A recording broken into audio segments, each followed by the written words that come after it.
নমস্কার বন্ধুরা, গ্রিনওয়ার্ল্ডের বাগানে, শুধু গ্রিনওয়ার্ল্ডের বাগানে কেন, যে কোনো ছাদ বাগানে বিভিন্ন রকমের কাজ থাকে। আজকে দেখুন কত রকমের কাজ। এই যে এটা আমার সজনে গাছ, এটা কিন্তু বীজের গাছ। এই বীজের গাছের এই যে ডোগাটা আমি কেটে দেব, তাহলে গাছটা আরও ঝাপঝুপে হবে।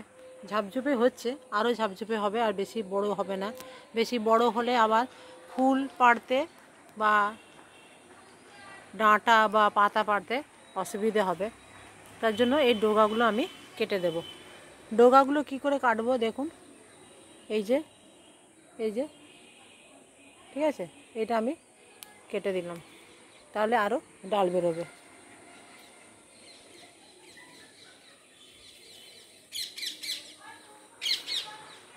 এই যে কেটে দিলাম। সজনে গাছের গুণ তো অসীম। এর পাতা, ফুল, ডাঁটা সবই প্রচুর উপকার। একে সজনে গাছকে আবার ডক্টরস গাছও বলে। মানে এর পাতার গুণ যা আছে, অবশ্য একটা জিনিস খেয়াল রাখতে হবে বা মনে রাখতে হবে, বা অনেকেই জানেন না, আবার অনেকেই জানেনও। কি বলুন তো, যাদের প্রেশার লো তাদের কিন্তু এই সজনে পাতা বা মরিঙ্গা এটা কিন্তু খাওয়া চলবে না।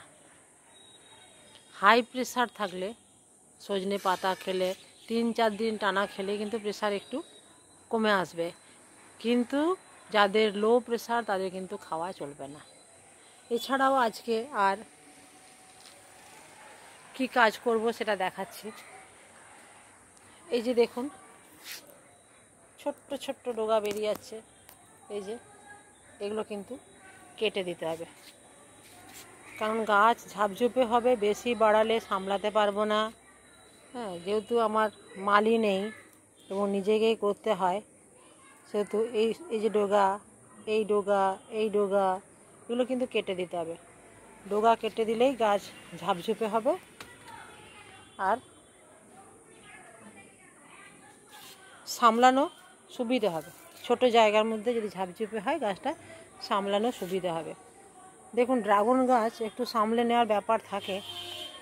যারা কিছুটা তুলে আবার ঝুলিয়ে রাখা, টায়ার দিয়ে ঝুলিয়ে রাখেন, তাদের ব্যবস্থাটা খুবই ভালো, কিন্তু আমি সেটা করতে পারিনি। আমি মাঝখান দিয়ে এটাকে চালিয়ে আমি এইভাবে এটা করেছি। তো আপনাদেরও যদি এই ধরনের কোনো সুবিধা থাকে, আপনারা অবশ্যই করবেন। এই যে দেখুন, এটাকে কেটে দিতে হবে।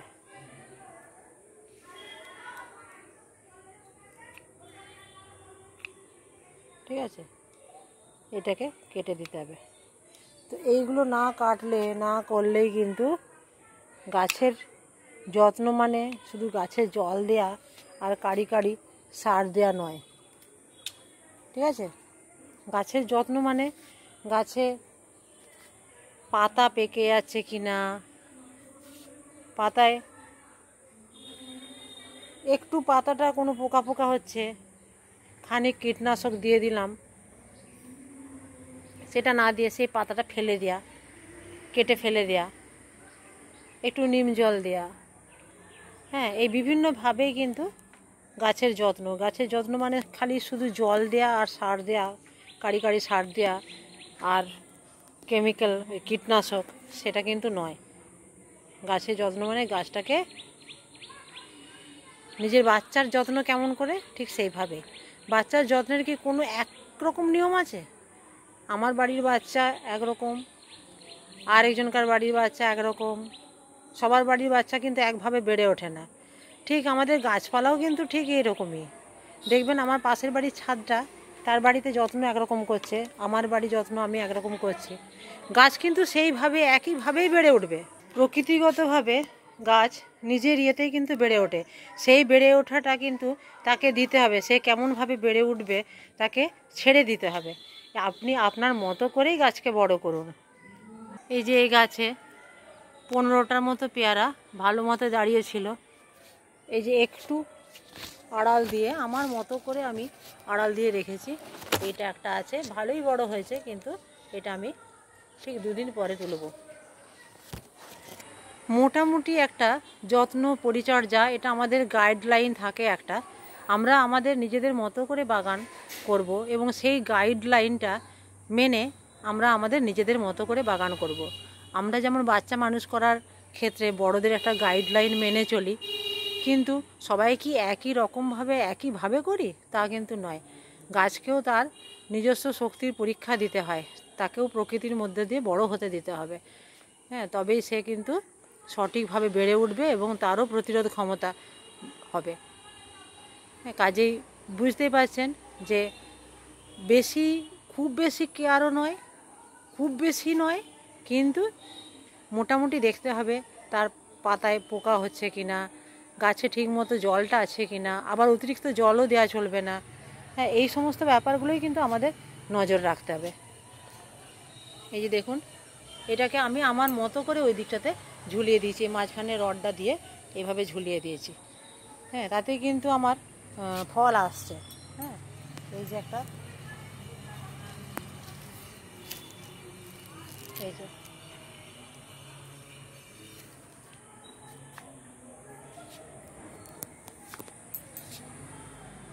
এই যে দেখুন ওখানে, কাজেই ফল কিন্তু আসছে।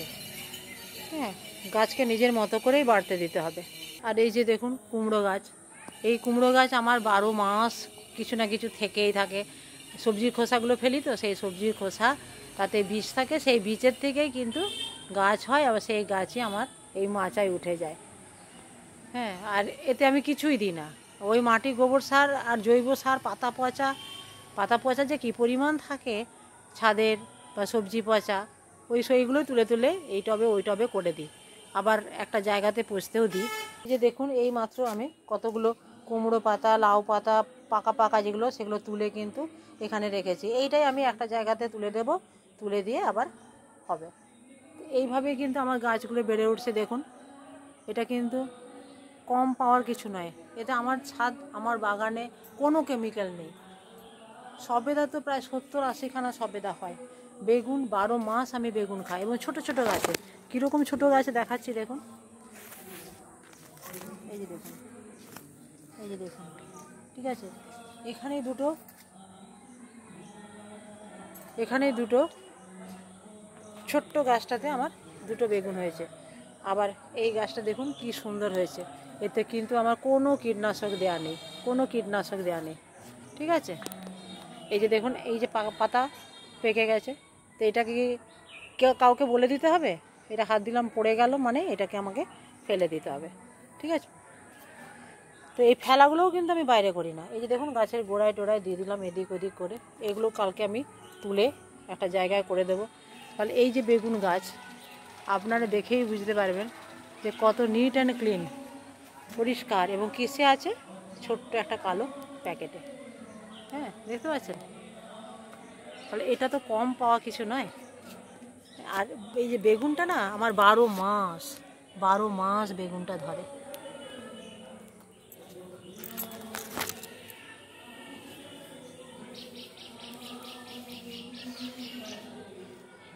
দেখুন, আর এই দেখুন মূলো শাক, কত সুন্দর মূলো শাকগুলো হচ্ছে। এটা তো আমি ভিডিওতে একদম বীজ বপনের থেকে আমি দেখাচ্ছি, ঠিক আছে। এই আমার মূলো শাক এবার খাওয়া হয়ে যাবে, আবার 2-3বার আমার সারা শীতকাল ধরে মূলো শাক তো প্রচুর পরিমাণে হবে। আর এই এখন প্রচণ্ড গরম, এই বর্ষা আসছে যখন, তখন আমাকে এই মূলো বীজগুলো চোখের সামনে দেখলাম, কিছু দেখতে গেলাম কি কি বীজ আছে, কি কি বীজ তোলা আছে গত বছরের, সেগুলো দেখতে গিয়ে একটা জায়গায় চোখে পড়লো, খানিকটা ছিল, সেটা এই গামলাতে দিয়ে দিলাম। আরও আছে, হ্যাঁ, আমার এই লাল শাকের বীজ, মূলো শাকের বীজ, নোটে শাকের বীজ, হ্যাঁ, এগুলো কিন্তু সব বাড়িতেই হয়। এই যে দেখুন নোটে শাক, কি সুন্দর নোটে শাক, দেখেছেন তো। এই বেগুন গাছেও দেখুন কতগুলো বেগুন ধরছে, দেখবেন, এই দেখুন একটা, এই যে একটা, দুটো, তিনটে, চারটে, পাঁচটা। হ্যাঁ, তো সব সময়তে 5টা, 6টা, 7টা, সব সময়তে একটা একটা গাছে আমার থাকে। এখানে একটা গাছে দেখুন, এই যে একটা, এই একটা, এই একটা, মানে কত গুনবো। এক একটা ছোট্ট ছোট্ট টবে ছোট ছোট গাছে কিন্তু প্রচুর পরিমাণে বেগুনটা কিন্তু আমাকে কিনতেই হয় না। তাহলে বুঝতে পারছেন যে কত কম যত্নে, কত কম কেয়ারে, হ্যাঁ, তাকে নিজের মতো করে বাড়তে দিতে হবে। এই বেগুন গাছেও আমি কিচ্ছু দিই না। এই যে পাতাগুলো, এই যে পাতাটা দেখতে পাচ্ছেন, এই যে দেখুন পোকাটাও দেখাচ্ছে, ঠিক আছে? এই পোকাটাকে আমি ঝেড়ে দেবো, ঠিক আছে? এই যে ঝেড়ে দিলাম, এই যে ঝেড়ে দিলাম। আবার তাতে যদি না যায় আমি দেখব, তখন এই পাতাটা আমি কেটে দেবো, এই পাতাটা কেটে দেবো। আমার দিব্য বেগুন হচ্ছে, হ্যাঁ, বেগুন তো আমার কম হচ্ছে না, অন্তত আমার বাড়িরটা আমার মিটে যাচ্ছে। হ্যাঁ, বেগুন এত হয় না যে আমার কাউকে দেওয়ার মতো, এটা ঠিক। বেগুন আর বিশাল বড় বড় বেগুনও হয় না। শীতের বেগুন আমাকে কিন্তু কিনতে হয়, হ্যাঁ, শীতের যে বেগুন পোড়া, সেটা কিন্তু আমাকে কিনতে হয়। কাজেই বুঝতে পারছেন যে খাওয়ার মতোটা বাড়িতে কিন্তু হয়ে যায়। হ্যাঁ, তো আজকের আমার পরিচর্যাটা মোটামুটি আমি দেখালাম। হ্যাঁ, কালকে আমি একটু এখানের এই কলমি শাক তুলবো। হ্যাঁ, তো এই পরিচর্যাটা মোটামুটি দেখালাম কেন, যে গাছের যত্নটা খুব বেশি নয়, খুব কেয়ার নয়, তাকে নিজের মতো করে বাড়তে দিতে হবে এবং আমি আমার মতো করে করব। একটু খেয়াল, একটু নজর রাখলেই গাছ হবে। আপনারাও করুন, আপনারাও খুব ভালো থাকুন, গাছ করুন, আর কমেন্টে জানাবেন আবার আমার ভিডিওটি কেমন লাগলো, পাশে থাকবেন। আর যারা চ্যানেলে নতুন তারা অবশ্যই সাবস্ক্রাইব করবেন। গাছ করুন, খুব খুব ভালো থাকুন। আজ রাখি, দেখা হবে আবার পরের ভিডিওতে।